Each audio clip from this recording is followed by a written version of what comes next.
Hello friends, তোমরা কেমন আছো সবাই? আশা করি সবাই ভালো আছো, সুস্থ আছো। এই পাতাগুলো দেখো, গন্ধবেদুলি পাতা বলে। এই পাতাগুলো দিয়ে বড়া বানাবো, আজকে এনেছিল, তাই ভাবলাম একটু তোমাদের সাথে শেয়ার করি।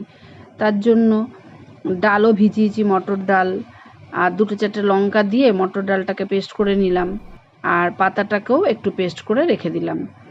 এবার ডালের পেস্টের মধ্যে একটু লবণ, একটু হলুদ আর একটু মিষ্টি দেবো, কেননা মিষ্টি দিলাম, ডাল দেব, ডালের পেস্ট দিয়েছি, চাল দিয়েছি, আর পাতা তো একটু সামান্য মিষ্টি দিলে আমার মনে হয় একটু ভালো লাগে, ওই জন্য সামান্য একটু মিষ্টি দিয়েছি, বেশি না, অল্প।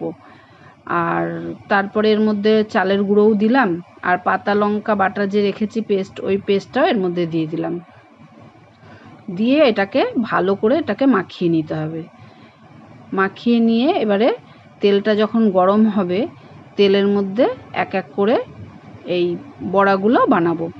মানে এই পাতার বাটাটা খাওয়া খুব উপকার, আর বড়াটা খাওয়া উপকার, কেননা বাচ্চা বড় অনেকেই বড়াটা পছন্দ করে পাতার থেকে, ওই জন্য বড়াটাই বানিয়ে খাই। আমরাও বাড়িতে বড়াটাই পছন্দ করি বেশি বলে বড়াটা খাই। গরম গরম ভাতে খুব ভালো লাগে বড়াটা খেতে, আর চালের গুঁড়ো দিলে তো মুচমুচে হয়, তো ভালোই, আরও বেশি ভালো লাগে। চালের গুঁড়ো না দিলে বেসনও দিতে পারো, যার যেমন পছন্দ সে সেমনভাবে বানাতে পারো। খাওয়া উপকার, পাতাটা খেলেই হলো।